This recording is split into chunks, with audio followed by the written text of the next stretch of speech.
జనగామ నియోజకవర్గ అభివృద్ధిపై నీలినీడలు కమ్ముకున్నాయి. రాష్ట్రంలో కాంగ్రెస్ అధికారంలోకి వచ్చిన జనగామ జిల్లాలో మాత్రం బీఆర్ఎస్ అభ్యర్థి పల్లా రాజేశ్వరరెడ్డి ఎన్నికయ్యారు. ఎమ్మెల్యే ఆధ్వర్యంలో జనగామ అభివృద్ధి పదంలో ముందుకెళ్తుంది అనుకున్న స్థానిక ప్రజలకు నిరాశే ఎదురైందని చెప్పవచ్చు.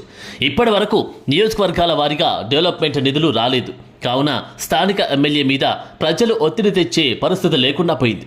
మరోవైపు రాష్ట్ర ప్రభుత్వం నియోజకవర్గానికి 10 కోట్ల రూపాయల చొప్పున స్పెషల్ డెవలప్మెంట్ ఫండ్ ప్రత్యేక అభివృద్ధి నిధులు కేటాయించింది. ఇందులో నీటి సరఫరాకు 2 కోట్లు, పాఠశాలల డెవలప్మెంట్ కొరకు 2 కోట్లు, 50 లక్షల రూపాయలు కలెక్టరేట్ల నిర్వహణ, ఇతర ప్రభుత్వ కార్యాలయాల డెవలప్మెంట్ కొరకు కేటాయించడం జరిగింది. మిగిలిన 6 కోట్ల నిధులను కొన్ని మండలాలకు నిధులను విభజించడం జరిగింది. అయితే వీటి విషయమై పనులు చేపట్టాల్సి ఉండగా అధికార పార్టీ ఇన్ఛార్జ్ తాను ఇష్టానుసార రీతిగా పనులకు కేటాయిస్తున్నారని, అదే పార్టీకి చెందిన మరో వర్గం వారు జిల్లా ఇన్ఛార్జ్ మంత్రి పొంగులేటి శ్రీనివాసరెడ్డికి సాక్ష్యాధారాలతో ఫిర్యాదు చేశామని చెప్తున్నారు. దీంతో పనులు స్టార్ట్ కాకపోగా కంప్లైంట్ చేసిన కారణంగానే పునరాలోచన చేసినట్లు ప్రజలు భావిస్తున్నారు. ఇక 2 వర్గాల వారు ఫిర్యాదులు చేస్తున్న ఈ నేపథ్యంలో అధిష్టానం సీనియర్ నాయకులకు షోకాజ్ నోటీసులు జారీ చేసిన నేపథ్యంలో వారికి సమాధానం చెప్పడం కూడా జరిగిందన్నారు. గత 10 సంవత్సరాలు బీఆర్ఎస్ ప్రభుత్వం ఎన్ని నిర్బంధాలు పెట్టినా, అక్రమ కేసులు పెట్టినా, జైల్లో వేసినా జెండా వీడకుండా, పార్టీ మారకుండా ఉన్న సీనియర్ నాయకులకు ఇప్పుడు పార్టీ పరంగా అన్యాయం జరుగుతుందని వాపోతున్నారు.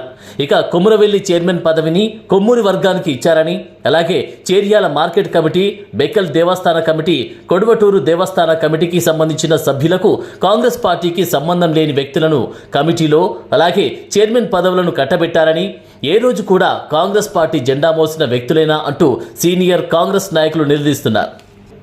గతంలో టీఆర్ఎస్ ప్రభుత్వం అధికారంలో ఉన్నప్పుడు టీఆర్ఎస్ పార్టీకి జైకొట్టి టీఆర్ఎస్ ప్రభుత్వం అధికారం కోల్పోగానే ఇప్పుడు వచ్చిన కాంగ్రెస్ ప్రభుత్వానికి జై కొడుతున్నారని పేర్కొంటున్నారు. ఇక 12 కోట్ల నిధులకు సంబంధించి కేటాయించిన కాంట్రాక్టర్ ఎవరంటూ నిలదీస్తున్నారు. కొన్ని సంవత్సరాలుగా పార్టీని నమ్ముకొని ఉన్న సీనియర్లు, అలాగే కాంగ్రెస్ పార్టీ కష్టకాలంలో ఉన్నప్పుడు గాడిలో పెట్టడానికి ప్రయత్నించిన కాంగ్రెస్ సీనియర్ నాయకులకు ఇప్పుడు పార్టీ పరంగా, పదవుల పరంగా అన్యాయం జరుగుతుందన్నారు. పదవుల విషయంలో అవకతవకలు చేస్తూ అధికార కాంగ్రెస్ పార్టీకి మచ్చుతునకగా మారిన పీసీసీ జనగామ జిల్లా అధ్యక్షులు కొమ్మూరి ప్రతాప్ రెడ్డి పార్టీని నమ్ముకున్న సీనియర్లకు అధిక ప్రాధాన్యత ఇవ్వాలని జనగామ ప్రజలు కోరుతున్నారు. అలాగే సీనియర్ కాంగ్రెస్ నాయకులు కోరుతున్నారు. సొంత పార్టీ నాయకులకు ప్రాధాన్యత ఇవ్వకపోవడం శోచనీయమన్నారు.